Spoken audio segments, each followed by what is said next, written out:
Hello. Not been very long at all.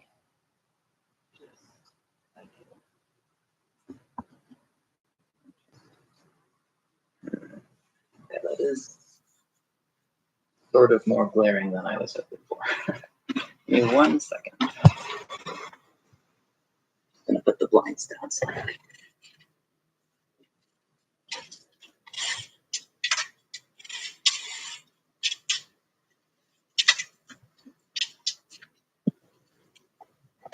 That should be better. That's a bit better. I don't know why it's so much better today. Feels like it was more overcast yesterday, but hold on. Maybe because it's earlier. It should start getting dark at some point, and then slightly better lighting in here. But until then, that's what it is. Anyway, so we're back to what we've been doing, which is, starting out on the wool each time. At this point, it's like if I stop doing the wool, I'm absolutely never going to finish this. One of my bobbins is just going to be forever in use. So it's kind of less about the warm-up, although I think that does help at least a little. But it's less about the warm-up and more about finishing this yarn. Uh-oh, it snapped.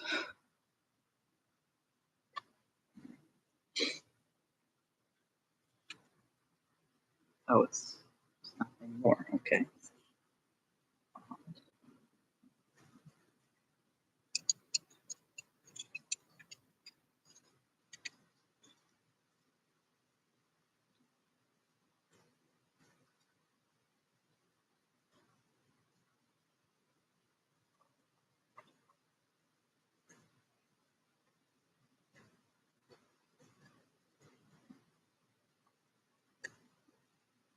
Okay. Now we're going. So I finished up the yarn. Oh, come on. Does not like me today, I guess. I must have ended at like a spot where I had just spun a bunch of really short fibers and they're just not able to hold up. It's not a problem I've had for several years. Hopefully I can actually get it to work. I have to see.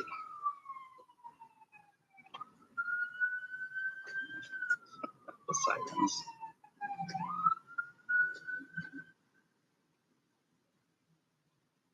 Introduce a little bit of felt. Don't usually bother to felt my joins, but I guess this one needs to be. And really, we just got to get past this leak section and we should be good to go.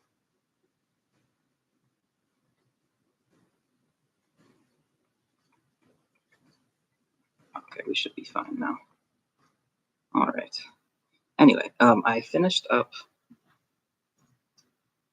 yesterday's spin with cold water this time. And it definitely dried sort of weirdly. So I think hot water is the way to go. But we're going to have to test that a couple more times. Because I'd like to know if it's actually, I don't know, it could just be the yarn. Like the way that I spun it with a lot more twist this time. It's really the main difference. So it could just be that, or it could be that you just need to block thick spun cotton with hot water. But I won't know until I actually try it a few more times. But other than that, it turned out really well. I posted some pictures on my Tumblr just before starting this year. Yeah, it has like the correct amount of twist, I think, or at least close enough that I feel like we'll get the rest of the way there without really having to think about it. And then It's actually not that uneven. Like, even though it was sort of a mess the whole time we were spinning it, it evened out quite a lot with flying and with walking. So, but that said, we could definitely improve. And I think I need like at least this string and really probably several more. I really feel like I'm comfortable doing a big spin. And I also need to really figure out the dye situation for the cotton, because I'm going to want to try and dye some of this and see if I can still work with it as a fiber. And if not, then I'll have to dye it as yarn. But like I would prefer to spin dyed yarn. I feel like that's just a lot more fun for me. And easier to see on stream, probably able to be able to see the true colors. But that's not as important. I feel like any amount of color is more interesting than pure white. So no matter what, it would be an improvement for me and for the stream. It's not like, I don't know, it's not necessary. If I'm having trouble sourcing whatever mordant I need, which I still haven't looked into, but if I'm having trouble sourcing it, then I probably will at least start spinning some cotton yarn. I obviously can dye it later. It's just that I've noticed that it can be a little difficult to get dye to penetrate into the yarn, and I'm a little bit afraid that if I dye it as yarn, then I'll end up with sort of undyed fibers just below the surface, and that means that as soon as the dyed fibers have sort of gotten lost to friction over time, it'll pretty rapidly fade in color. At least that's what I'm afraid of. I don't know if that's what would happen, but I could see it happening pretty easily. So I would much rather not do that. The trade-off is that when you dye cotton, unless there's like some secret that I haven't yet figured out, which is entirely possible, it seems that when you dye cotton, there's still the issue of it doesn't penetrate very far into the cotton. But of course, once you card it or do something to prep it, you're now evenly distributing the combed or the dyed and the undyed fibers.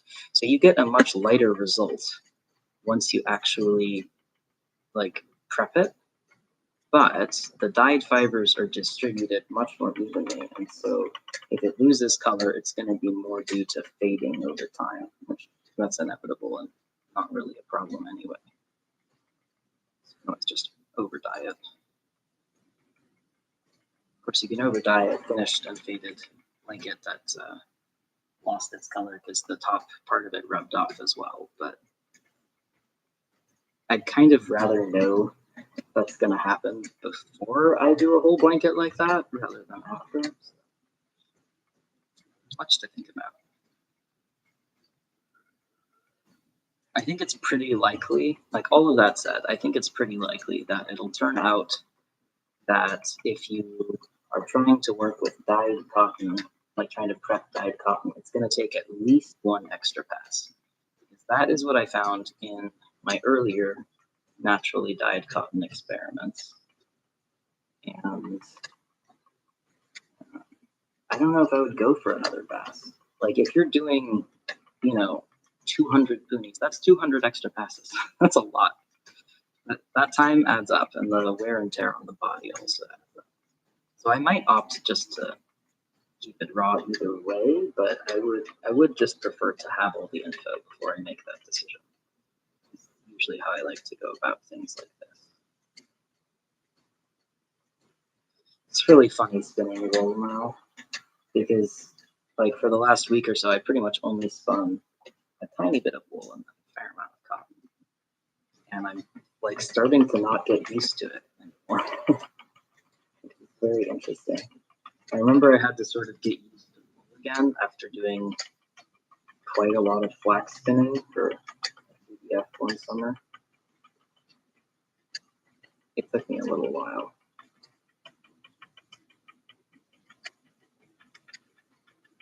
I don't mind though, it's always nice to get reacquainted with wool.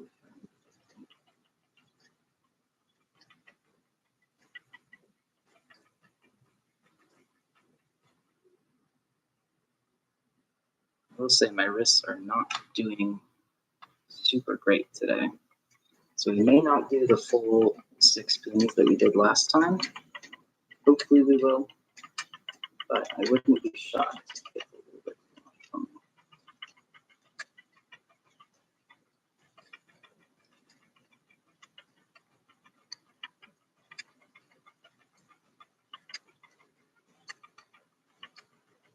We'll see though. I can probably get up in the middle of this and get my like pain ointment stuff, and that will help quite a bit with the pain, not with the weakness, but you know, we can't have everything.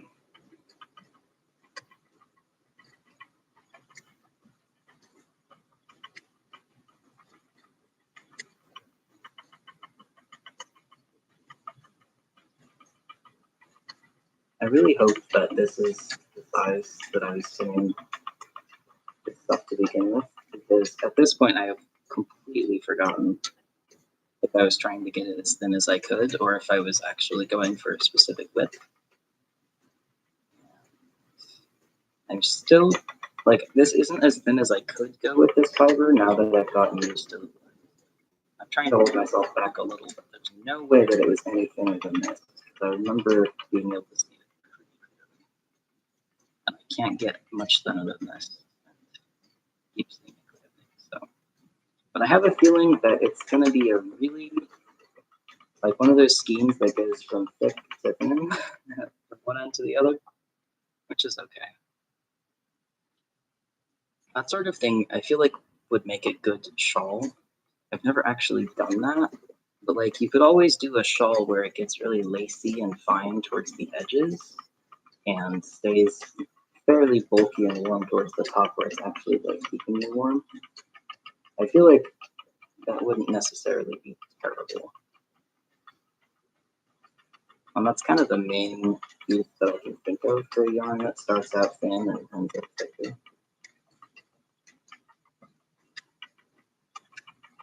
There's probably more though, but that's all I can think of.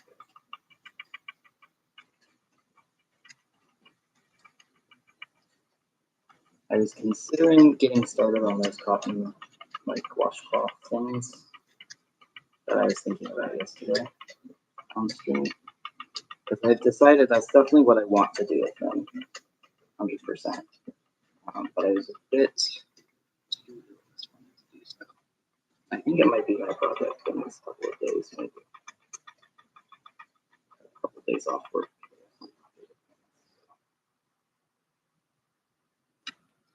I have the time. Also, I don't really imagine that they would take too much time anyway.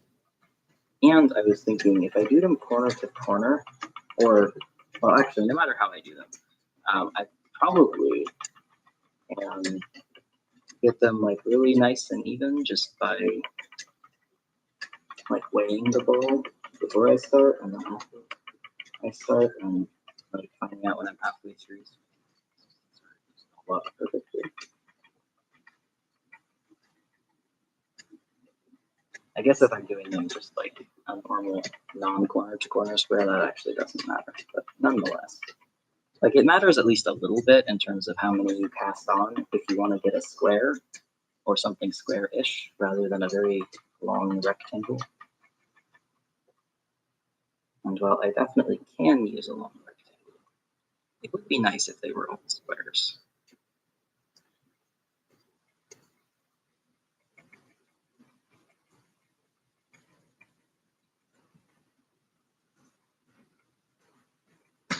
Oh, okay. I just realized I've spun all of that. Oh, damn it. I spun all of that on the wrong whorl, which probably I should have realized sooner. I'm going to run this all back through the wheel again, because I'd rather have an area that's slightly higher twist than lower twist, because the lower twist stuff is totally just going to snap. Whereas I don't think the higher twist stuff, like that should be fine.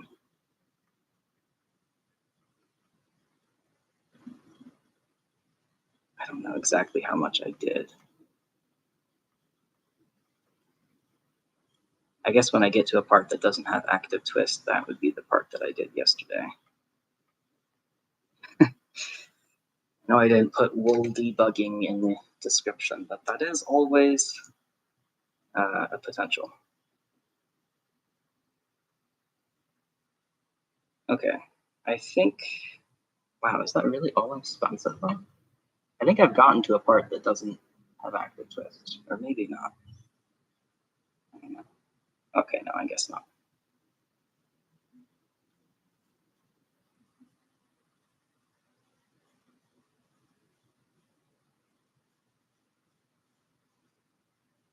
It's a good lesson that even if you know your materials, it doesn't stop you from being an idiot, which is always something to take into account if you can.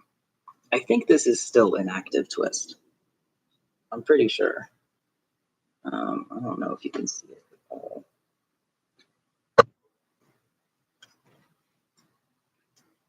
Like, it's kinking up just a little bit, but that might just be because it's super low twist. Yeah, I must still. Must have been a low spot. This is usually easier to tell because I'm typically not doing it on such fine yarns. And on thicker yarns, you can see how much twist there is visually pretty easily without even doing this sort of crinkle test. I call it a crinkle test rather than a plyback test, because I'm typically not doing the whole neat, a proper plyback test. You're actually doing something with purpose. But it's also to check exactly what the finished yarn is going to look like, or at least give you a decent idea. Whereas the crinkle test, which is just letting it crinkle up, it doesn't tell you what the yarn is going to look like when it's finished because it's not, like, you're not doing it with intention really. So you're not really, I don't know, you're not careful enough, I suppose, to get much of a helpful answer. Like, you have to actually be purposefully doubling it over to get that. And it's for a different purpose too. It's just to see. I'm switching it back to the small whorls so that I can better add twist, but not add too much, I hope. We'll see. Anyway, the crinkle test is just to see if it's even active or not. And in this case, I think I can now tell that we've hit the inactive part. I'm pretty sure. So I'm just gonna, well, I guess I'll actually add a bit of tension first. But I'm just gonna basically feed this into the wheel. Not too much tension. I don't need to add a ton of twist. Like, it's not terrible. And I was drafting it pretty slowly. But it definitely needs more twist, that's for sure.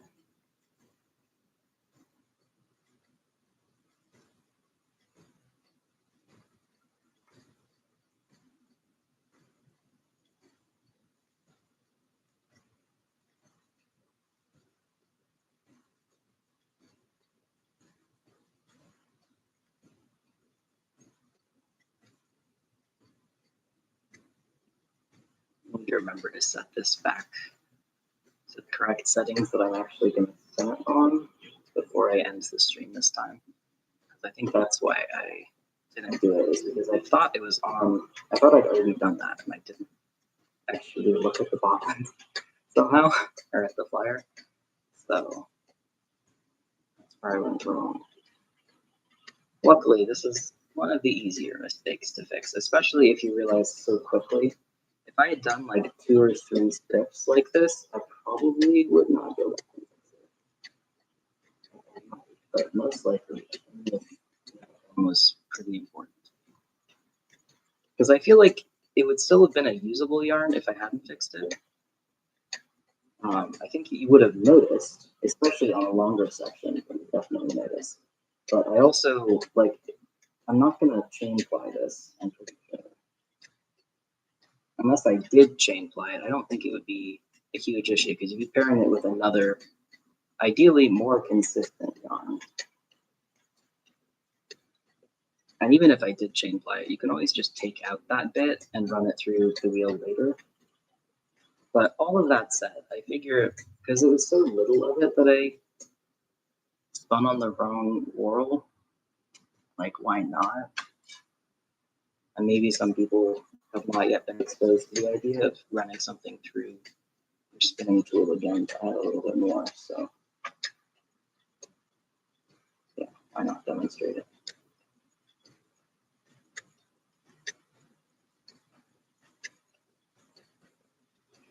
With knitting and crochet, and weaving to an extent, but I haven't done nearly as much of it, so it's not come up as much. I'm definitely one of those intentionally add mistakes type of people. Like it started out as I will excuse my mistakes by saying that they're intentional. And then after producing hundreds of mistaked projects, I just don't feel comfortable making anything perfect. So I'm like, I don't even want to tempt fate by trying. And I will intentionally add in mistakes. If I get to the end and I don't see that there's one over, I'll intentionally add one. But I don't do that with spinning because I don't think I've ever gotten to the point where I could spin a technically flawless yarn. I think it's not so hard to knit a technically flawless hat, for example. Now we're switching it back to the normal bobbin. Like a technically flawless hat, you know, you need maybe a year of experience, but even that, not necessarily. I've seen some people manage to make some technically flawless garments after just a couple months of knitting. Some people pick it up really fast. And I'm sure that's true of spinning too, and I think I must be on the slower end of how quickly I can pick up spinning. But that said, like, it's definitely, there's so many more factors that go into spinning something perfect, especially when you're also prepping your own fiber. And it's so much harder to spot your mistakes until the end of it. You only get to see bits and pieces. You can only see what's exposed in the bobbin as you. And that's not true of knitting or crochet at all. You can see exactly what you've done up until that point in pretty much every situation.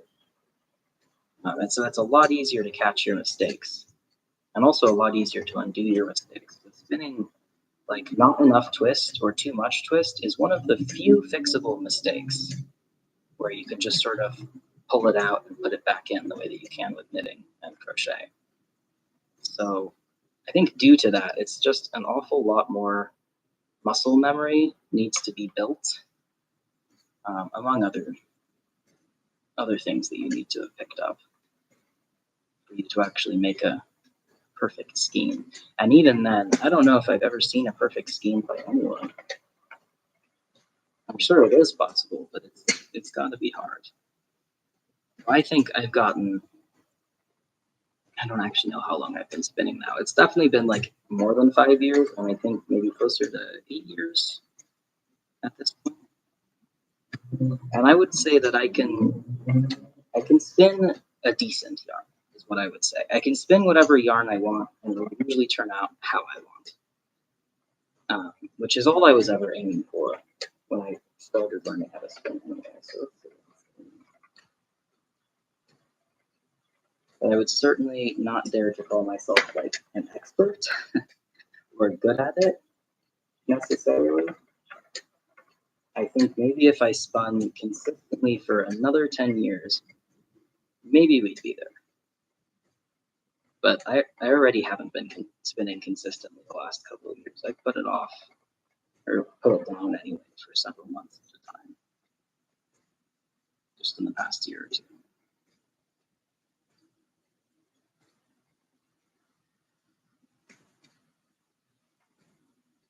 I don't know if spinning is like my favorite fiber art. I think that it sort of depends on my mood to such an extent that it's not really possible. But it's definitely one of the more fulfilling ones and like satisfying ones. Especially because you can then use it to make more things in other areas with every other type of fiber craft. Sort of in the way that learning how to weave would open up your sewing just massively, like completely change all of it. Because now you can make whatever yarn you want, as opposed to relying on stuff you can buy and afford. I think it's probably a bit like that.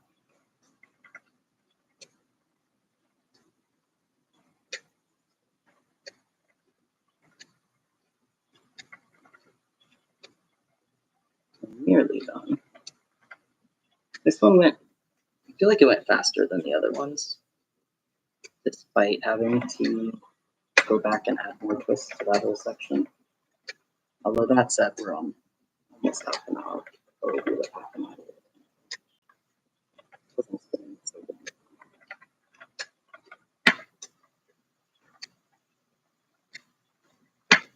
That's what's really, like, I'm really looking forward to a nice thick spun project. It's been such a long time since I did a big one, and it goes so quickly compared to like anything finer. And it's, I don't know, it's nice to be able to create yarn super quickly.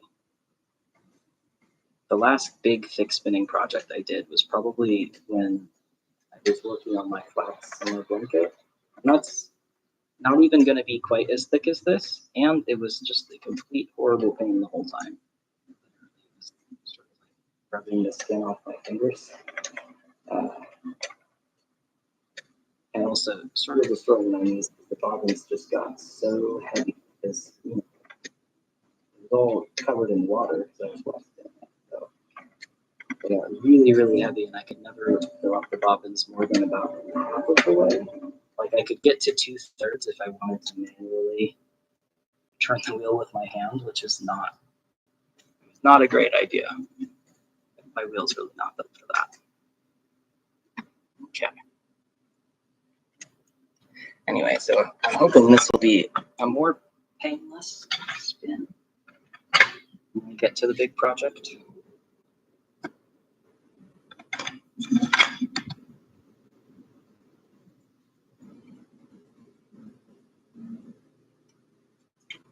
Open my drink.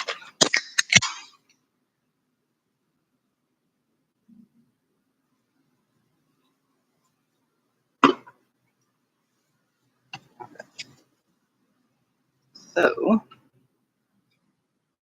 back to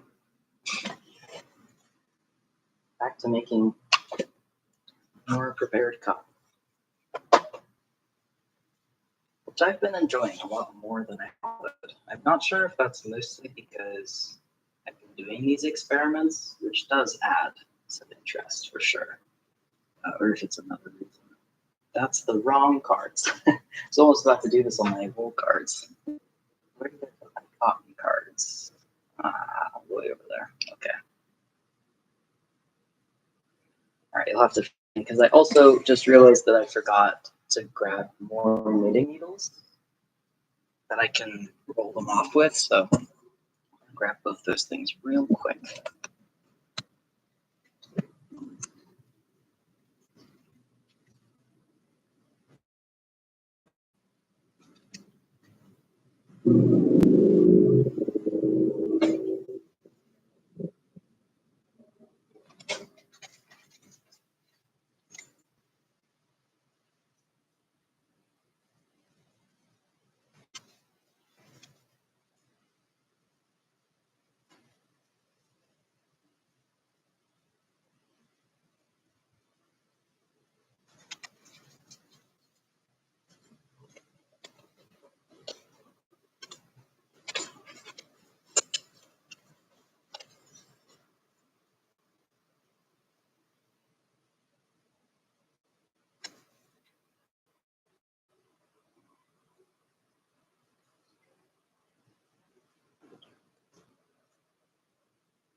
Turns out that most of my straights are actually bendy.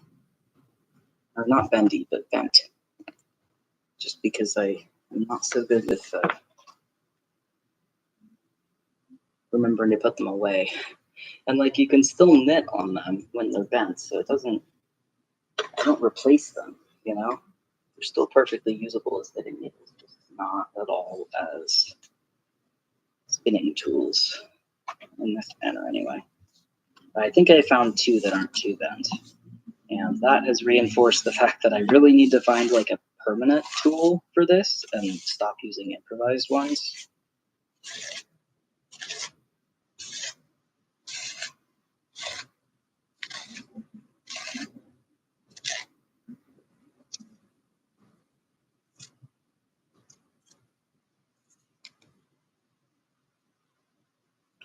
At some point anyway. I don't even know what I would call that. Like in my head, I've been calling it a roller, which cannot possibly be the correct term.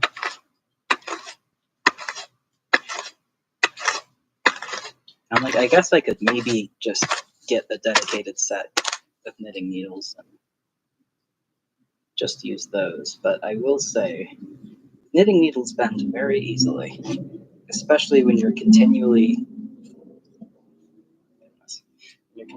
putting them under tension the way that I am. So we're going to be doing 2 passes again. I feel like 2 passes worked out pretty darn well for us last time. Maybe at some point I'll give 1 pass a try again. But given that at no point does it actually seem ready on my first pass, like none of the attempts that I've done have seemed ready on my first pass, I don't really think I'm ever going to get there unless I make some big leaps in how well I can process fiber. So this time I've got 2 thinner needles. I was using like basically 2/8 last time. And this time I've got a 3 and a 5. So I think that also might help a little bit with keeping it more, I don't know. Actually, I don't know what it will help with. We'll have to see. I'm curious if it'll actually, like, if it actually matters what the diameter of the thing you're using as a roller is. Like, it definitely matters to an extent. I would certainly not use one of my bigger needles on here for this purpose, but I don't know if like an 8 versus a 3 really matters that much. I don't know. I'm sure that's something that experienced cotton spinners would know, just not me.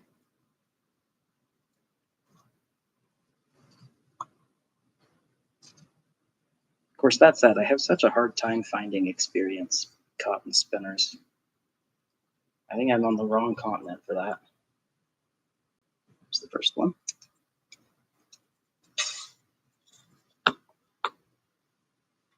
I think I have finally run through that bump of fabric that I pulled out on the very first day. Finally get a little bit more. Although that said, I'm pretty pleased with the fact that it, like, even though it's just been kicking around under stuff and on stuff for the last week or so, it didn't, like, I didn't seem to be losing any. I wasn't shedding fibers everywhere except when I actually started carding it, which is often not true of wool. And because it's currently white, it was very easy to pick out the few wayward cat hairs that made their way in. But I don't really want to be spinning up with this. Unlike with wool, just because I never ever work with undyed wool. And so due to that, I can never really see the cat hairs until they're already spun in for the most part.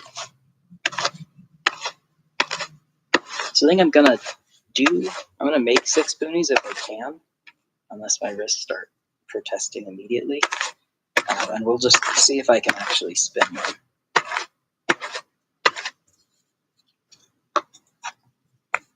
Remains to be seen. But either way, I'm sure I'll get a good practice run out of this like I have with all the others.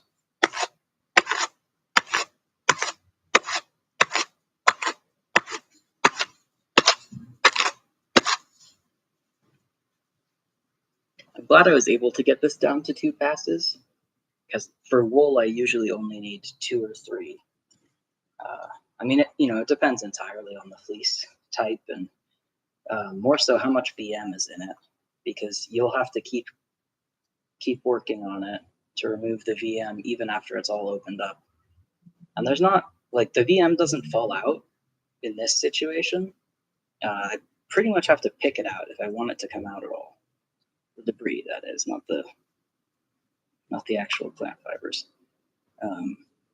And so, due to that, there is no point to continue carding it to try and remove the bits, because I noticed that even when I was doing those 9-pass ones, they still had the same amount of VM in them as the other ones did. And I think that's just because of how close together the teeth are. They're not going to let something that big pass through them. It's just not going to happen. They might be getting a few seed specks out, but I think even those are a little too much. And they all seem to be pretty firmly embedded in the cotton.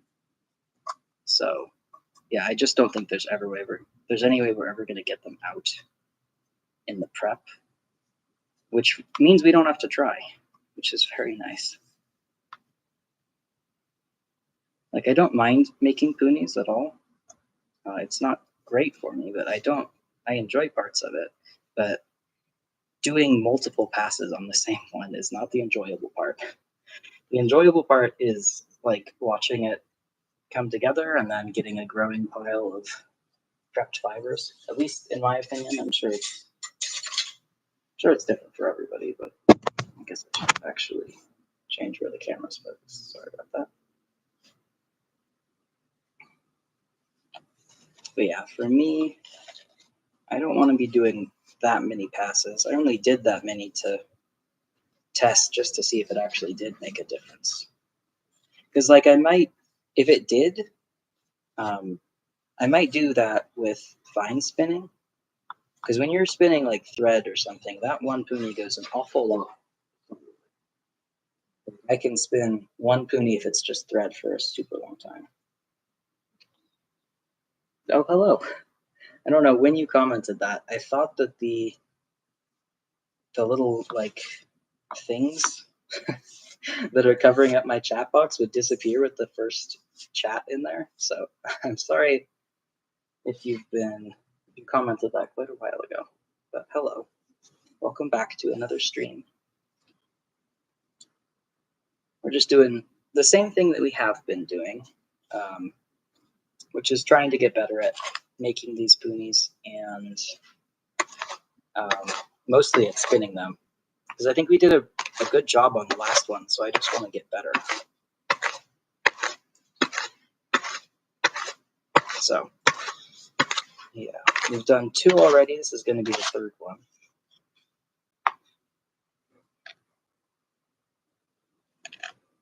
And here's a bit of debris that I want to remove.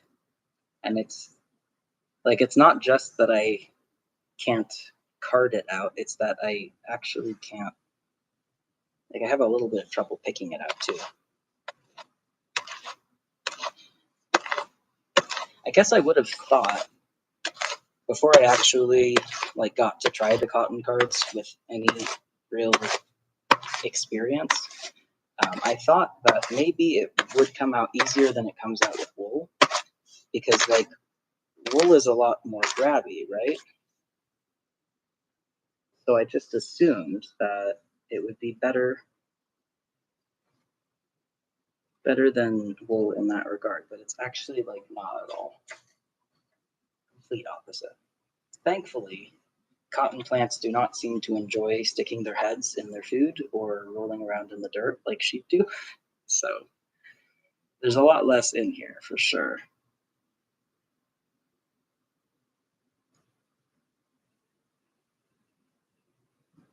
Oh, 10 minutes ago. Oh, thanks for waiting despite me ignoring you. You can't get VM out with cards at all. You always comb your wool first. Oh, wow. That sounds time intensive. It can be really hard to get VM out with cards. I definitely know what you mean I feel like most of the time, I have a fairly bombastic wool carding method, and I have noticed that if I up the amount of bombast with which I card my wool, I can remove most VM. But if it's a particularly VME fleece, I will be doing that all day just for one roll lag. And for that, I will typically just card the worst parts, or comb them, I guess, on the side of the hand card. So like basically just sort of push the wool down and pull it through, push wool down, pull it through sideways the way that I'm doing there, which is not something I came up with myself. There's a fantastic video. Actually, I think it's a couple videos on YouTube. I don't remember who by, but the title is No Fleece Left Behind. And it's about getting the VM out in that manner when you only have a pair of hand cards. That's where I learned the method. And it is served me very well. But I don't think that's actually any faster than actually combing it. It probably is the better method if you've got a pair of hand combs. I just don't like combing. Like fundamentally, I do not like my hand combs. I don't like any pair of hand combs I've ever used. I just don't enjoy it as much. It's a lot harder on my wrists is why it just hurts so much worse.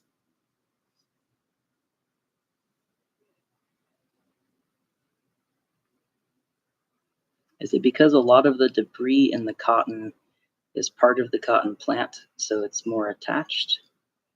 VM is not a part of sheep. Yeah, that's definitely part of it. Like all the seed pods are firmly embedded in the wool, or the wool is, or not the wool.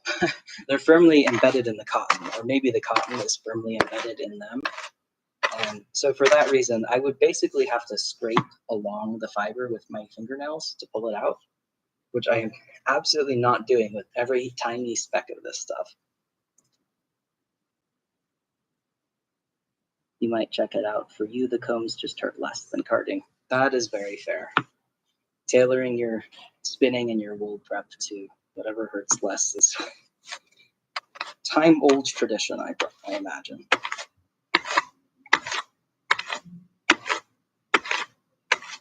I think probably the main advantage with doing it the no fleece left behind method, assuming, of course, that you don't have hand cards or hand combs, which you do. But the main advantage is the fact that you can work with as little or as much wool as you want, whereas you don't really have that luxury with combs. Like you can't put on a tiny little bit. You can't just put on one lock, you know. Like you're gonna lose so much to waste, it's almost not worth it. Or I would say it's not worth it at all to put on an improper amount. Whereas you can, if you're just doing it off the side of this, you can easily just do one lock at a time. And that's usually how I did it. And so I found that to be a lot easier on my hands and a lot easier on my wrists too. Worth giving a shot if you're having problems with the combs, that is.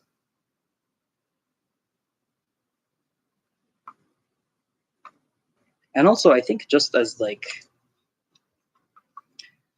sort of a way to unlock those super horrible VME fleeces, it's very good at that. I was able to process a fleece that was absolutely covered in thorns and thistles. I was able to actually process a fair amount of that using that method. And I tried doing it on the wool combs, and honestly, the tines were, I think it's the fact that the tines were set obviously much farther apart on the combs. I actually couldn't get it out very well with my combs. But also, I think most people don't let their fine-wooled sheep go running around in thistle. So, or at least I should fucking hope not. So that's probably not like your typical fleece. I've only encountered one of them, for sure.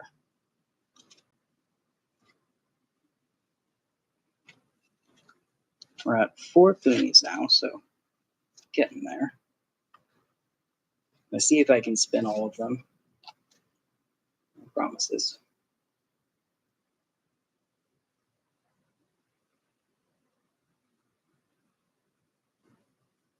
And I switched to some not bent knitting needles to use as my rollers, and it is working so much better.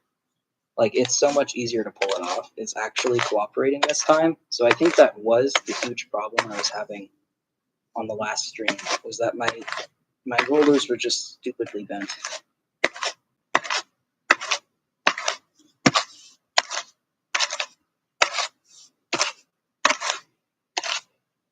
I haven't even needed to do that tamping down method that I was trying out last time, which is nice. Ugh. I don't know why, but I was trying to balance the other card on like the side of a pillow that was decidedly diagonal, instead of just putting it over here where I don't have to do that. And I've done that every single time that I've put it down today. It's very foolish. The current fleeces you're working with are full of hay bits, not thistle. It comes out fine with the combs. That makes sense. Hay is something that you expect to find in wool, and so that's very fair. Thistle, though, not so much. I do love combs for getting out those medium pieces of VM. Like, they are perfect for that. I feel like cards are decent for big pieces, but the smaller the pieces get, the less they work. And for big pieces, really, it's mainly that you can easily pick it out by hand as you expose it, which is quite different. Of course, now I've jinxed myself, and this one's not coming out very cleanly at all. And yet, still more cleanly than the other 6 did yesterday. Just one more now.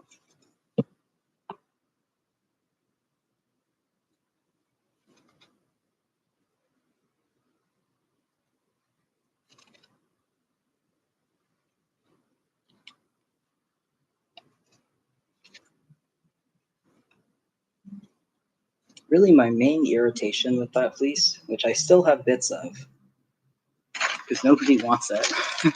I've tried giving it away, and as soon as I'm like, and just so you know, it has a bunch of thistle in it, and it's really painful to work with, people are pretty understandably like, never mind, even when I was offering it for free to begin with. Which, yeah, I get it. I would not take it on either if it weren't for the fact that I initially made this mistake, so I kind of feel compelled to follow through at this point. But like, the main issue is just that it, you know, gets a ton of splinters in your hands, and then it's much harder to actually do what you want to be doing. Your hands are full of thistles that are too small to see. And some of them, I think, were nettle as well. Because even though they didn't sting me, they had that distinct nettle thistle appearance, which kind of pissed me off. Like, I don't know exactly how long it takes for that stuff to dry. Like, for the, I don't know, the sting of it to dry, and I don't know if it's actually removed by washing. So it's possible that, you know, if somebody were to start working on this fleece, or a fleece like that, especially in the grease, it's possible they'd literally get stung by nettles while doing so. It just feels like irresponsible on the part of the shepherd. But no more so than letting your sheep run around in nettles to begin with, so whatever. I'm still slightly bitter about it, several years later, as you can tell.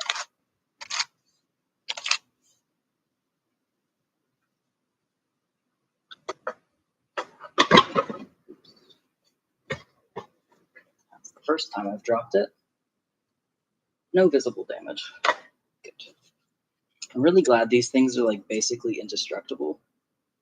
Or like, you can see the damage sometimes, especially over time you can see the damage, but it doesn't seem to actually affect it. I'm very grateful for that. If I had to buy a new set of wool cards like every 2 or 3 years, I would be pissed, especially with how expensive they're getting.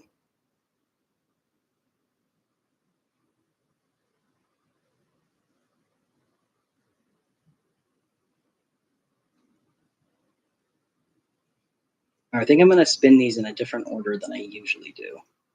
This is the 6th one. and I actually got it to bite correctly. I know that's not the right word, but that's what seems right. When I started rolling it, it actually bit correctly, so I'm able to put the right amount of tension on, I think. And the one right before this, I messed up. And I want to see exactly how different it is as best as I can. So I'm going to spin this one and then the other one back to back. And then just spin the others in no particular order, I think. And see exactly how much I can tell and how much it affects things. I feel like I haven't yet been able to tell the difference like ends to end on one single scheme. With these little tests that I've been doing. And that's probably just because I haven't actually like knit or crocheted with it yet. It's just hard to really know.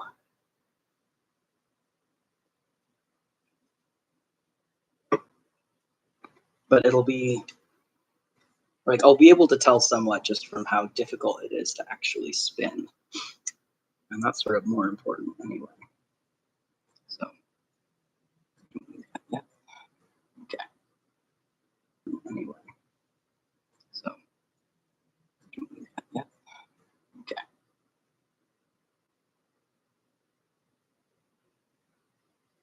We were reading about how cards only lasted a year until Clems modernized them in the 70s, not by the yearly.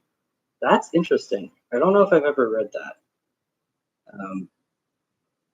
But I guess like I could see how, especially if it was all the leather backed ones, like the old kind, if you were using a not so good leather, I can definitely see how it would not last very long. I was gonna say like I see super old hand cards all the time from obviously more than a year ago. But now that I think about it, they do like you pretty much always need to replace the backing and the teeth. So that kind of checks out now that you mention it. I would be pissed if that happened to me. They probably, like, if you had to replace them every year, they probably were slightly more reasonably priced back then, especially because it would have been kind of a necessity for a while. Like, not in the 70s, but before then, like early 1900s, would have been a bit of a necessity. I don't know. Actually, I guess, like, the majority of people kind of stopped spinning their own yarn pretty quickly, as far as I can tell, in America, pretty quickly, once we had that technology. And once it was cheaper. Oh, wrong way. So maybe not. Like, maybe most people weren't really relying on it. I don't know. It's so hard to get timelines on that sort of thing, because, like, it's going to be different everywhere. And if you don't like spinning, like if you're reading an account from somebody who doesn't like spinning, they're not going to be talking about spinning. They don't even want to think about it, most likely. So you just won't get to know. And also, like, I found it hard to find accounts of spinning anything from any point in history, like written accounts. It's hard to find. Maybe that's just me and I'm not looking in the right places, but I always have a really hard time coming up with primary sources for that kind of thing. I guess like manufacturing stuff would be the easiest to find because there's at least going to be advertisements. Just a guess, though. I don't know. I've asked my sister, who is very well practiced at looking through public archives and old books and stuff, because she's a historian, to help me with it, and she was not interested. So many of my spinning related questions have gone unanswered due to this.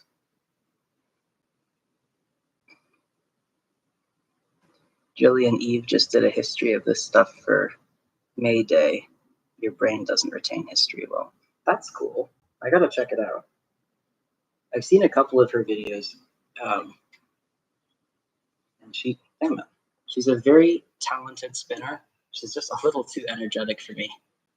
so I don't usually watch her videos because I go for more of a quiet, like chill thing, just to help not have migraines super bad.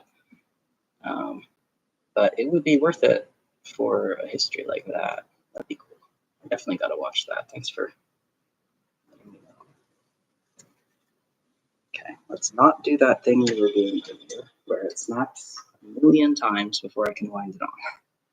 This happened when I was doing the wool too, which just like never happens when I'm doing wool, so already kind of over this problem today.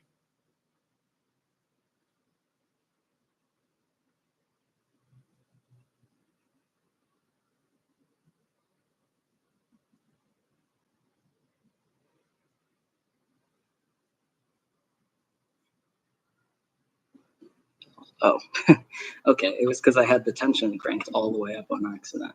No wonder. I usually know better than that, but not that time. I want to see if I can get any better at long draw at this point. That would be super cool. If I could get a nice, comfortable long draw going, that's. Oh, not clicking again.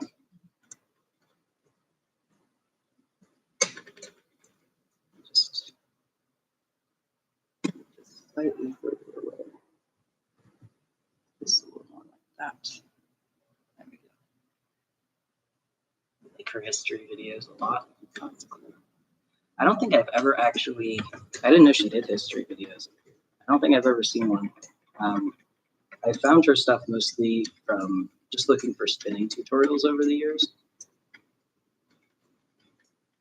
There's not a lot of spinners with stuff I tend to watch. Mostly because, like, I don't know. There's not a whole lot of times where I want to watch other people spinning over a computer screen, because the computer screen aspect is problematic for me. So if I'm going to watch, like if I'm spinning myself, I'd rather watch myself spin. At least I'm not getting my brain for trouble. But I imagine most people do not factor that in for obvious reasons.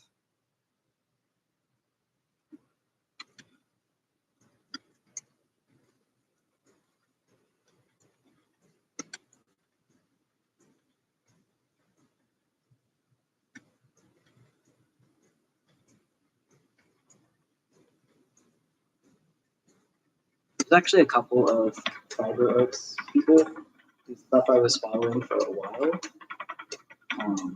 before they got into spinning, and then they got into spinning and I stopped watching their stuff. I don't even fully understand why, because it's like if I'll sit through a 20-minute video of sewing, why won't I sit through 20-minute videos?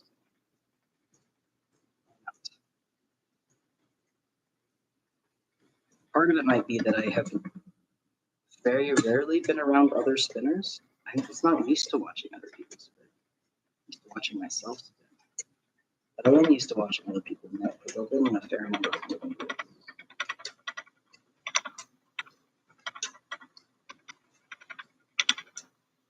I'm very good at getting memories. Something of a skill.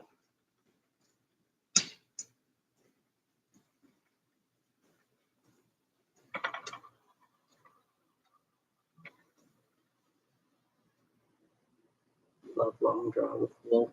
I'm envious. I've never been able to figure out long draw with wool. I think I might figure out long draw with cotton before I do with wool.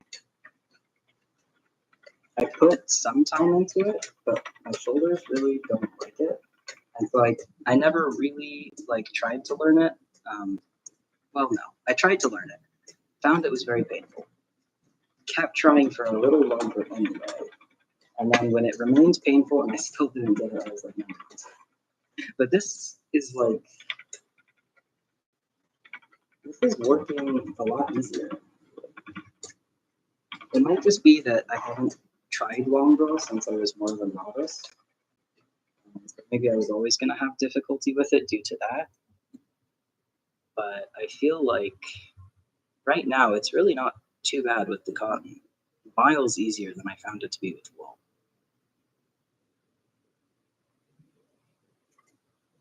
Like with the wool, I found my problem was if I pulled on it, it would just make all of it thinner and then it would snap. Whereas with this, it actually does even out the bumps like I want it to. Like I'm told you should be able to pull them. I just could never have that with wool.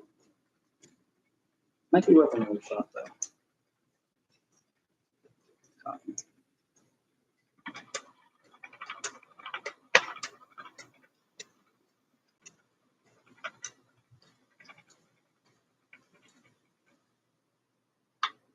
I really love, like the few spinning videos I have watched have been historical tools that I couldn't try myself, or tutorials for how to do things. And so I've seen a decent number of great wheel spinning videos, probably more than like any other kind. I'm never gonna be able to use it right now, but they look so awesome. It seems like they're typically doing long draw when spinning on a great wheel, just use the fact that you can only use one hand to spin. So that's sort of the only thing. And it looks so like effortless, beautiful, very cool. That was cool myself.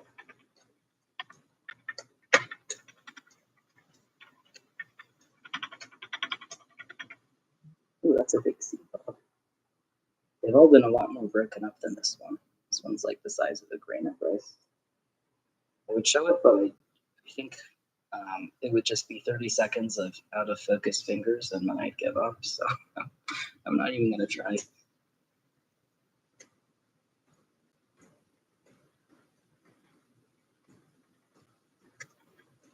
Most of the big VM has been just like, I think it must be the stock of the cotton because it looks like it's all sort of been the same thing.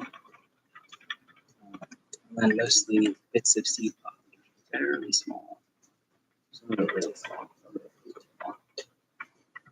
I'm really glad that the like pulverized seed pods have not turned out to be an issue. Because when I first pulled this stuff out of the bag, I was like, oh no, my other ones did not have this. But it's really growing on me. I quite like it.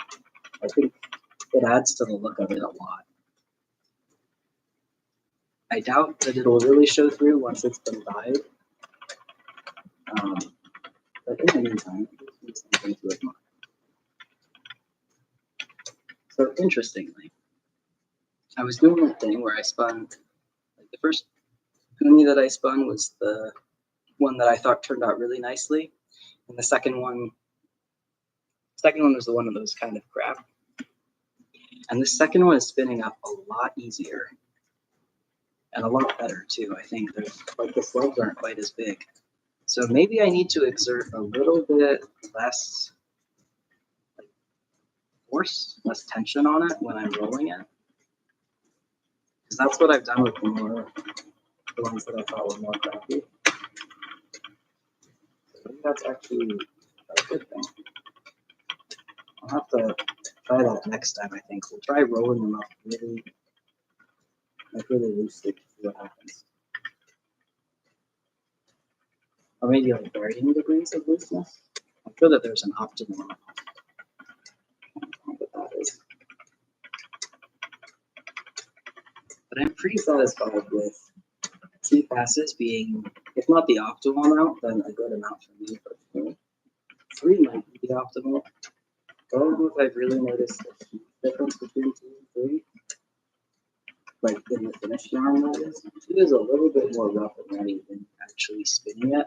But once it's plied, I haven't really been able to tell the difference.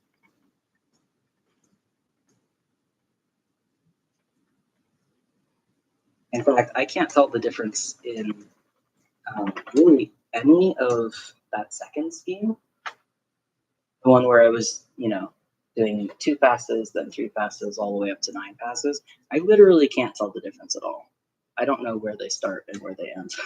So I think that proves, like, to me, at least to my satisfaction, that whatever works is fine. Doesn't seem to have much of a, doesn't seem to really decide what the outcome is like. So yeah, I guess we'll put less effort into it.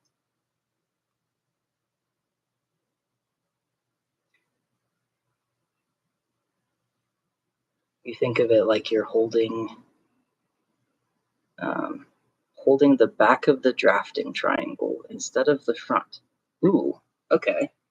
That's not at all what I've been doing. I gotta try that. I know exactly what you mean. I've been holding the back, and I've been like, why did it come out so bumpy? But that makes complete sense, actually. Thank you for explaining that. Have I seen those wheels where the treadle moves on an arm that moves the spindle further away from you so you can draft like 6 feet in the 30s? Oh, wow. No, I've never even heard of that. That is awesome. I would love to see one of those videos. Could I point the camera a little higher? Oh, yeah, absolutely. I had it down a little lower just because obviously the glare from the sun isn't great, but definitely too low. So hopefully that's better. Let me know if you want to adjust it again. I'm happy to do so. That's really cool that it has a mechanical arm that moves. I bet people were very happy when that came out. Long drawn enthusiasts were probably very, very happy. Especially because I feel like at that point most wheels were still handmade. So as long as you like knew about it and ideally could describe it or show it or something to whatever person is making it for you, if not yourself, then like you could probably get one. You wouldn't even have to buy it. You could just be like, hey, Anthony, out of your car, can you make this for me?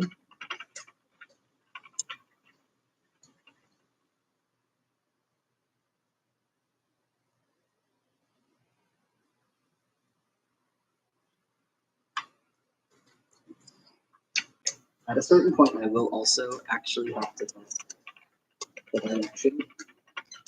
I still haven't tested that. I still really want to know, but I'm kind of afraid to. I think that might be one of my last tests, because it's not going to matter too much when it comes to my test squares, what way it's fun. But when it comes to a finished product, like a blanket, it would be really nice if I could spin it the other way. It would help me a lot. I wouldn't have to put quite as much twist into it if I made it. Like if I just spin it that way. I think the less twist I have to add, the less I have to treadle, so that's always okay.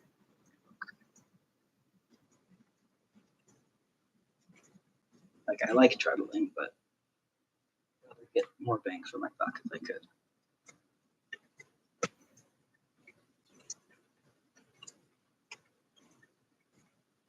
Now it's got a new squeak. I don't know why it's so squeaky recently. Like 5 straight years of no squeaking, or just the occasional squeaking, and then as soon as I start streaming, it's like, actually, I can squeak. I can get back into it. Fair enough. I'm glad it's not as loud for the stream as it is for me. So I think it would be super annoying. So the fact that I'm like in control of it makes it less annoying to me. Because it happens every time I reach the bottom.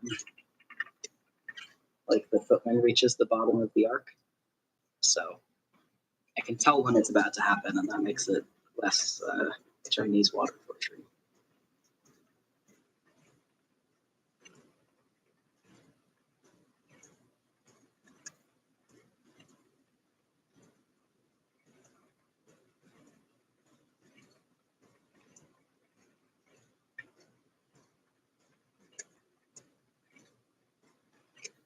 So I'm trying what you said about from the front of the drafting triangle rather than holding the back.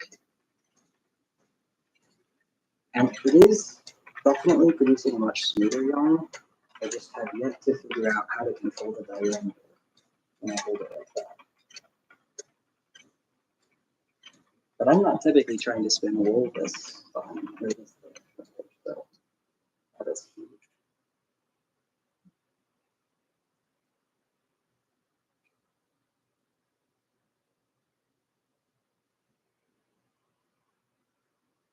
gonna try to see if you can find the name of him. You can't remember.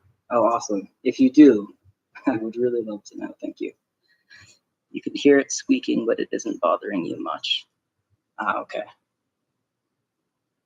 So I guess this one is maybe just a little bit more audible. I don't know if it's louder compared to the other one. I really can't remember. Good to know. If it does start to bother you, feel free to let me know. Also, I could try. Typically, the only thing that fixes this is changing the angle at which I'm trebling. I don't really know why that fixes it, but it does seem to. Wrong damn way. Okay. Yeah, sure enough, it's gone. Just switch to the other foot. I really don't understand spinning wheels. Like, I know how they work. I understand the physics of it, but the rest of it, still a complete mystery.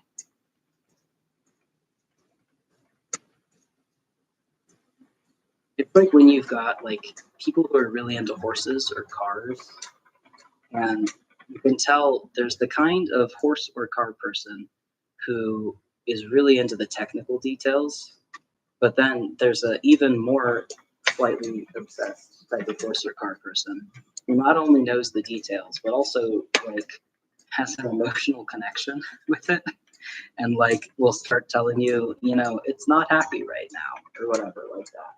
Like, I feel like this is my spinning wheel telling me it's not happy about something, but I could not hope to diagnose what.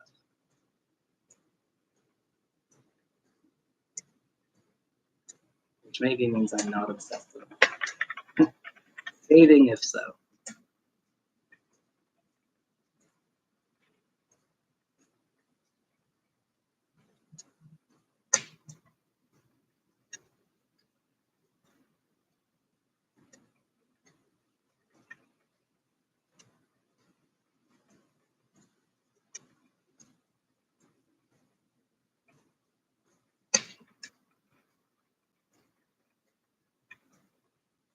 I feel like we've gotten faster.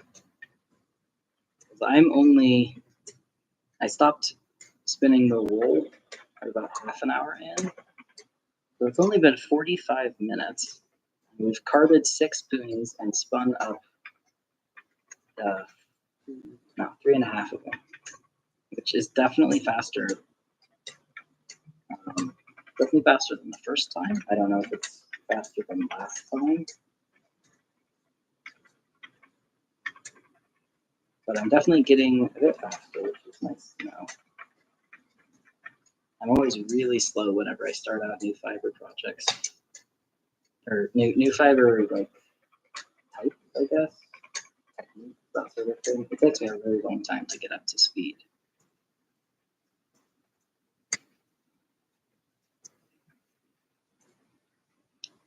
This has gone way too thin, though.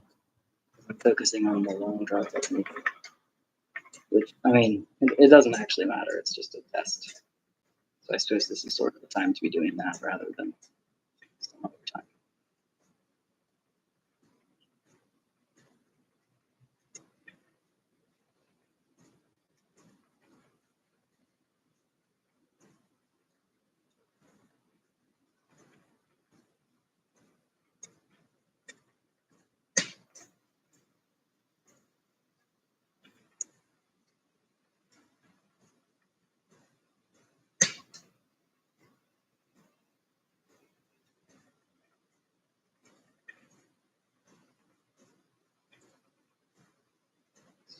Slowly getting there.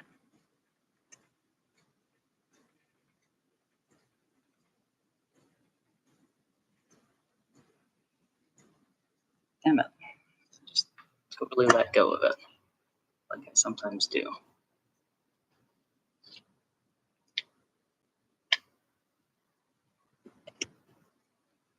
It's a pendulum spinning wheel, I think. Awesome. I will have to look into that.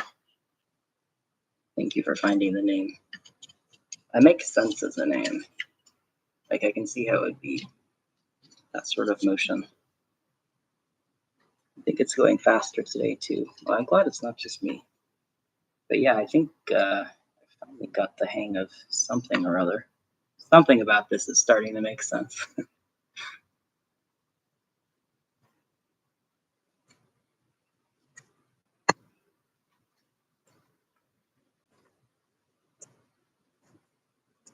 You know, I realized with that third skein, the one we did yesterday, I just realized I was never actually, like, when I was playing it, I forgot that I tied a knot in it at one point, and I can't actually tell where.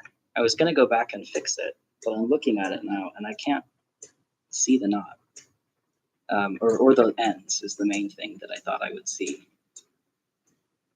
But it seems to have been covered up by the ply. I wonder if I'll find it when I'm knitting it up. It'd be cool if not. I might save some time for quick and dirty repairs.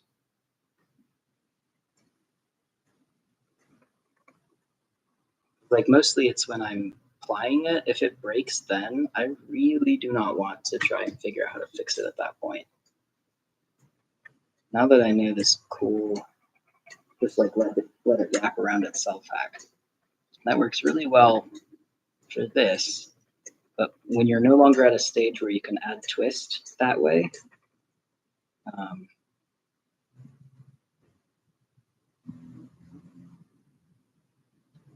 a tiny speck of something just landed on my arm. And I think it might have like flung itself off of the cotton.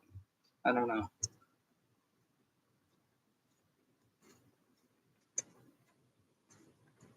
Anyway, I feel like I mostly snap my yarn when I'm flying. Not so far with the cotton, but generally speaking, that's usually when it happens. And I think it's because like it mostly happens when I've let the singles rest, which I never do intentionally. It's always an accident because I don't really like doing that. But then once I do let them rest, it ends up snapping a lot when I try to fly it. I don't know exactly what is at fault for that. Like it must be at least somewhat under twisting. And then it's probably also slightly too high tension for that particular situation. That's my guess. I don't really know for sure. Most of the yarn that I've spun overall, not recently necessarily, but overall, I have not let rest at all. In the singles, and then I apply the singles immediately after. Because that's just how I prefer to do it. But these days, I sort of tend to rest in between, unless I'm just making things like this one. Like I need to rest myself, and then the yarn also rests at the same time, which is very annoying. I wish it wouldn't do that. It does. Oh, I forgot to. Did I forget? No, I didn't forget, but I did forget to attention. No, I was forgetting something.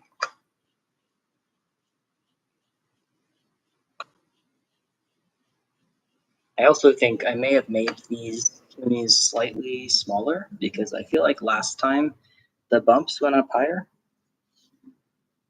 I might be totally wrong, but I feel like they did. If I'm making a washcloth, a knit probably won't be a problem anyways, right? Yeah, for the washcloth, it definitely won't. Because a slightly less plied for a washcloth, who cares, right? But for a finished blanket, I think that matters more. I really don't want my blanket to be underplied. I want it to be the right amount of ply that I was going for. Like I want it to be as durable as possible rather than as soft as possible. I don't care at all about softness. I just care about durability in this situation. So I do not want to be untwisting it while I work on it because it does affect durability.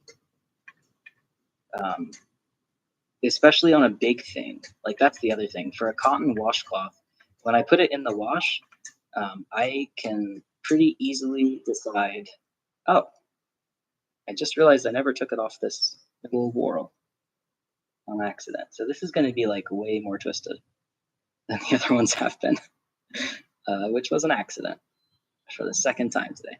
Anyway, with a washcloth, I can decide how much I want to put in the wash with it much more easily. And more agitation equals a slightly less lasting piece, you know? Like if you super stuff your washing machine way too full, it's gonna degrade all your clothes and everything that goes in it each time. Whereas if you can keep it like at a better, slightly more balanced amount, that won't happen. And that's pretty easy to do with a washcloth. But if you're washing a big, thick blanket, not as easy. I don't like doing just one load with this washer. It's terrible. It's really slow. So I'm like, it's not that I'm cramming stuff into it, but I don't want to just wash one blanket. That would really annoy me. So yeah, I think durability matters a lot more for a few reasons in my finished project, but won't matter at all in the washcloth. If that makes sense.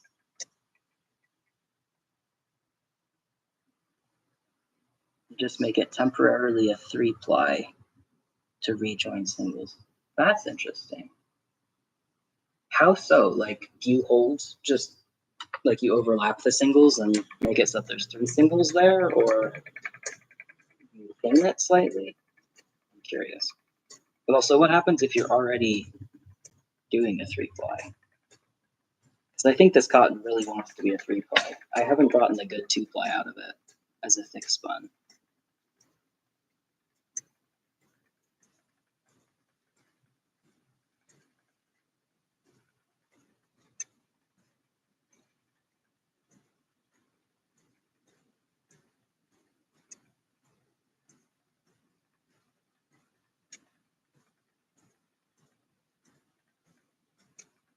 Just one left. This is definitely going faster. Even if there's a bit less fiber, I really don't know at this point.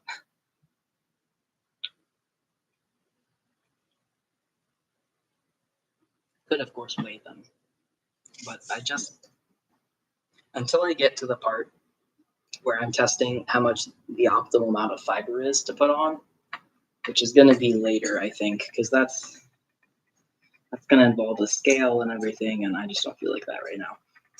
Until I get to that, I don't really want to bust out the scale. So I'm really curious if this is going to be overspun. And I think that'll actually be kind of nice to have an overspun singles, or an overspun test, rather. Because I think, like, I'm curious what the texture is like if it's overspun. As long as it's not like straight up ropey, I don't really mind. Like, it all adds to durability, so that's fine. But it would be nice to know what the threshold is before it starts making it unpleasant in some way or another.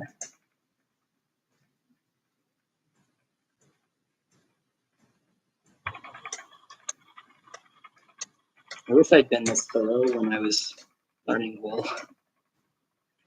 But it took way too long, and I was just happy to have something, and I didn't think I would get anything for quite a long time. I think it took me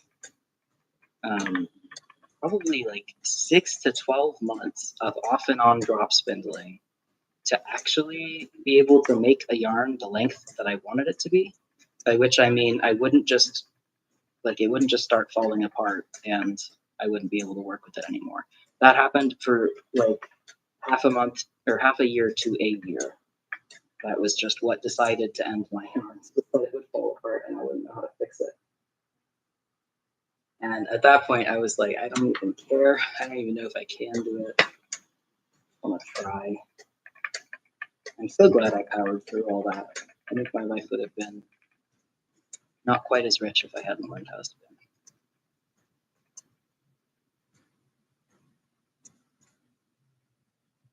You just overlap the broken pieces for a few inches. You don't see why a temporary 4-ply wouldn't work the same. You're less confident trying something like that with a chain ply, though. That makes sense. I mean, like, that's what I do to change yarns and knitting. So it makes sense that that would also work with spinning. My one worry about the chain ply, and I guess you could probably sort of finagle your way around it, but my one worry with the chain ply is that it would just be sort of a hassle to actually overlap them in the chain. Like one of them might want to, one of the loose ends might want to just like go one way because of the friction, and then the other loose ends would be fine staying in line, and so it just might not hold if you're not careful, and I'm often not careful. But I think that's definitely worth a shot on the chain ply. So if it happens to me again,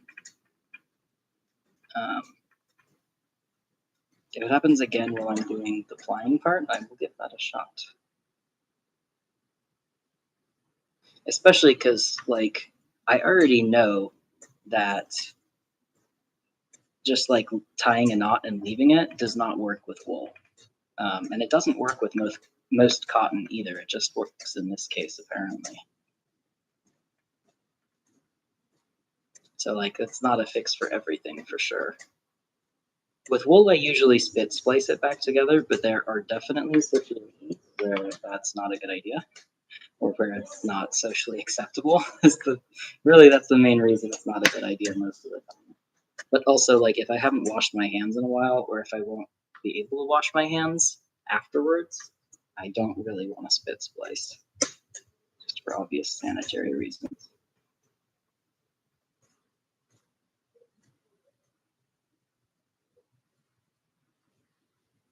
You're impressed that I stuck with it through all that. I am too, because I don't usually, that's not like me. Like, it's not that I give up easily necessarily, but that was a lot of persistence to figure this particular one out. And I have not tried that hard in anything else that has needed it. So, like, I don't even hold on to relationships that long when they're failing. I think there's just something about spinning to me that it's different than any other form of craft that I've done, to me, in that it feels like something that I ought to be doing. Like, when I'm sitting there and spinning, I feel like I'm doing the right thing. And I feel like I know what I'm doing, even when I don't. Like right now, I don't know what I'm doing, but I feel much more like I know what I'm doing. It feels just more correct overall. I don't know. I think I must have been an avid spinner in a past life too, because there's just something about spinning that kept me coming back for more pain each time. And certainly I would not keep doing this if it wasn't really rewarding, because at this point it's also really painful. But I've tried stopping and taking a permanent step back from spinning, and I just haven't been able to make myself do it yet. So I figure, like, that's sort of why I'm streaming at this point, is because I'm a lot more distracted from the pain when I'm streaming.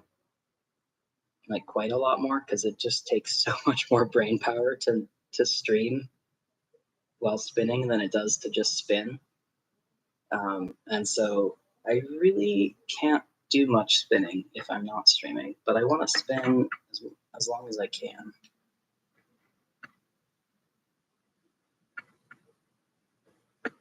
That's not too depressing. Just part of the reality of the situation for me.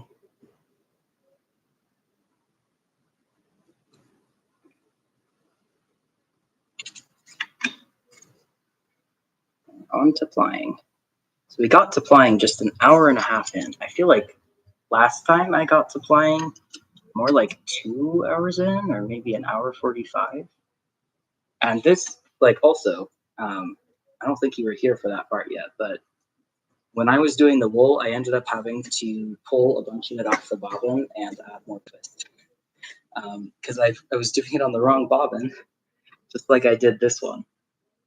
So that took probably an extra 5 minutes, I think, if not a little longer. And I had to get up a couple times to grab stuff. So, like, this has not been my most time efficient spin at all yet. It's the fastest, which is quite nice.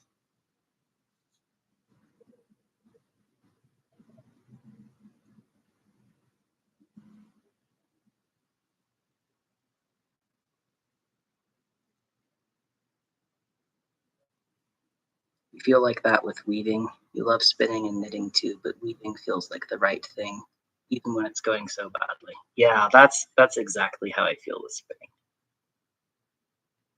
It's like it just feels right. And it's also really enjoyable.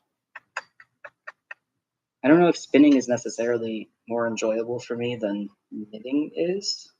It might be. It really depends on the spin, I think. But there's also the fact, like, there's the promise of more enjoyment later, which is not so much the case with knitting or crochet, but, you know, like, you get to enjoy spinning a skein of yarn, and then you also get to enjoy working with it later. So it's like just so much more rewarding than anything else.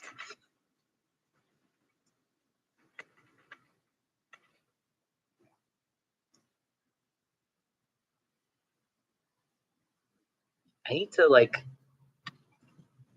not be so squeamish about getting the wrong amount of twist in there.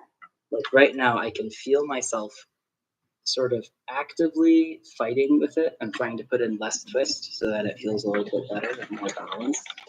And then I remember, like, no, that's not what we want to do. We want to test the limits here. A super overspun yarn has its place as an experiment. But I just have to keep reminding myself over and over.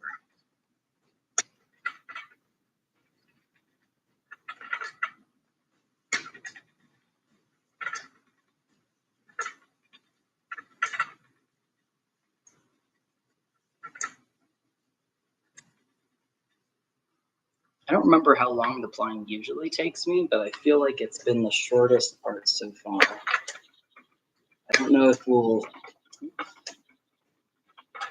find something else to spin once I finish this. I had a pretty rough morning and I'm pretty tired, so I might call it early if we finish early. I might not. We'll have to see. There's a possibility that this is done in like the next 5 minutes. I really don't remember how long it usually takes me with these test spins. And one thing that I have yet to improve at all over the entire time I've been spinning is estimating yardage. Like, I still can't do that at all. If anything, I think I might have gotten a little worse over the years.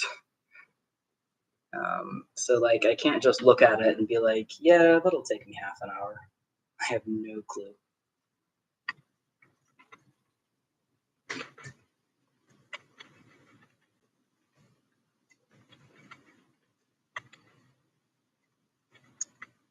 Handspun is so much nicer to work with than commercial yarn, in your opinion? Yeah, in my opinion too. Every time I stop working with handspun for a little while, for whatever reason, I'll sort of forget and I'll be like, this isn't so bad. I think I must have been blowing it all out of proportion. Like, they're probably about the same. And then I work with handspun again, and I'm like, nope, this is superior in literally every way. There is nothing about the mill spun that is like, that even is as good. It's certainly not better. Like, the only time when that's not the case is when you're such an utter beginner that you don't really know what you're doing. But once you do know what you're doing, you'll always be better than the machine at this. Which is kind of nice. Like, even if this gets replaced by AI, it'll be yet another thing that won't be as good. And that people still know how to do by hand, at least for this one. I guess that's also true of like writing emails and stuff, but I don't know, nonetheless. I don't know if there's like an art form to writing emails. Maybe I'm just so bad at writing emails that I can't even see the art behind it, but I suspect that there is no art component to writing emails the way that there is with Sigma Farm.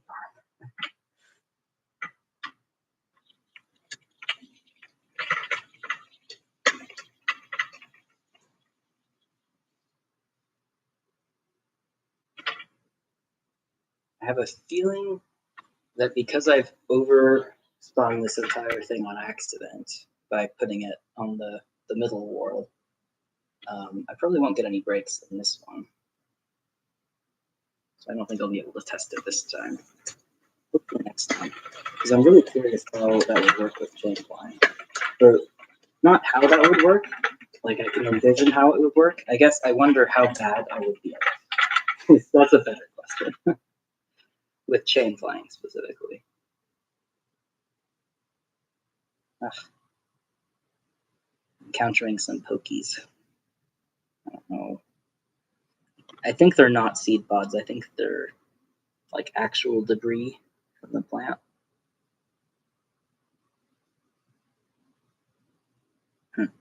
Oh well.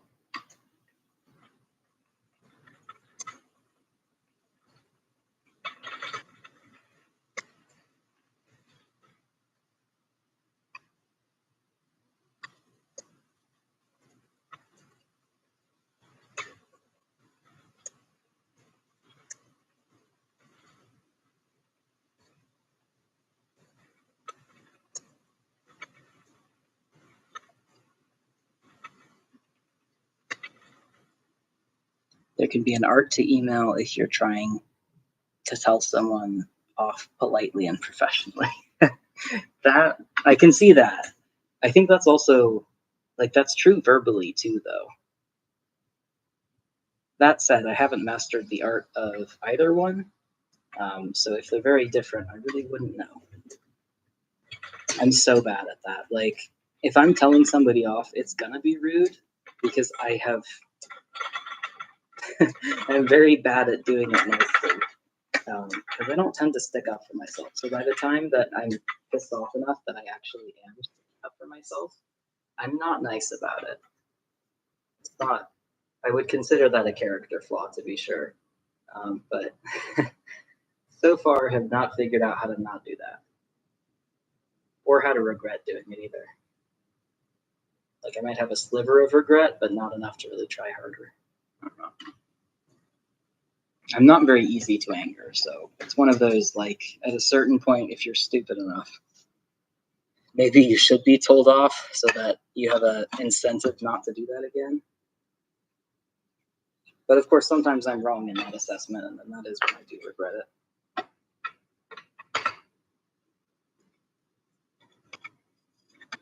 Oh, wrong thing. Okay. Putting the wool back on. That's what we're doing. I don't think I'm going to spin anymore tonight. I think I'm just going to skein this up and we'll have to call it a night because my hands are hurting a ton. I don't want to like have to stop spinning just because I overdid it. That's like my least favorite thing. So, all right. Just to skein it all up.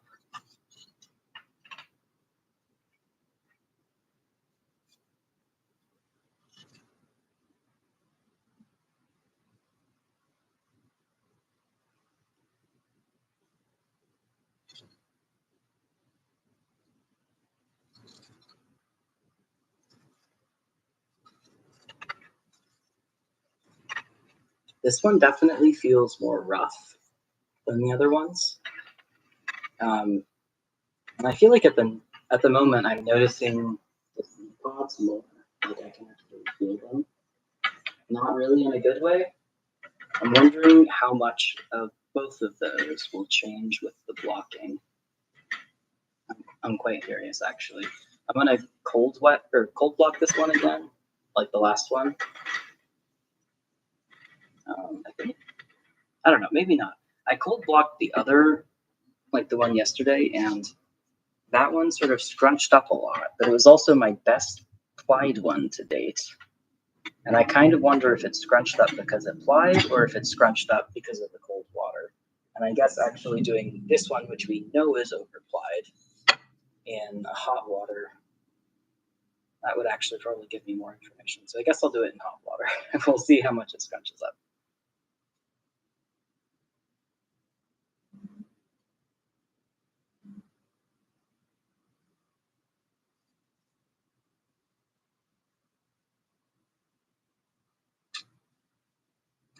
And I think over the next couple of days, I'm gonna start in on knitting those washcloths. I really I would really like to get some feedback on what it's going to look like as a knit fabric before I actually commit to knitting it, you know? So yeah, I'm very curious. Okay, what do we think? How many yards? I have no idea. I'm going to say 19 this time. Last time it was 18. I guess 19, see if we get lucky.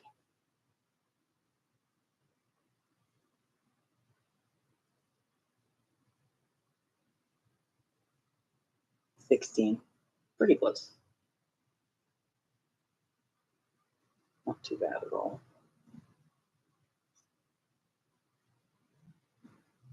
That's a fair amount of active twist. We've got 1, 2, 3, 4 twists in the yarn when I hang it like that. So it's a fair amount remaining. I thought, like, I think if it's really overspun, I'll probably get a lot more twisting. So sort of measuring how much it twists in on itself as a hank might actually help me with, you know, adding the right amount of twist. I know that it depends on both spin and ply twist. Like if you have a balanced spin and ply twist, even if it has too much, it'll still hang in a balanced way, as long as it's a balanced amount of too much. Like they both have the same amount of too much, if that makes sense. Yeah, 20. Yeah, we're both pretty close. Did the one I put in cold water shrink less? I don't know. That's a good question. Let's check.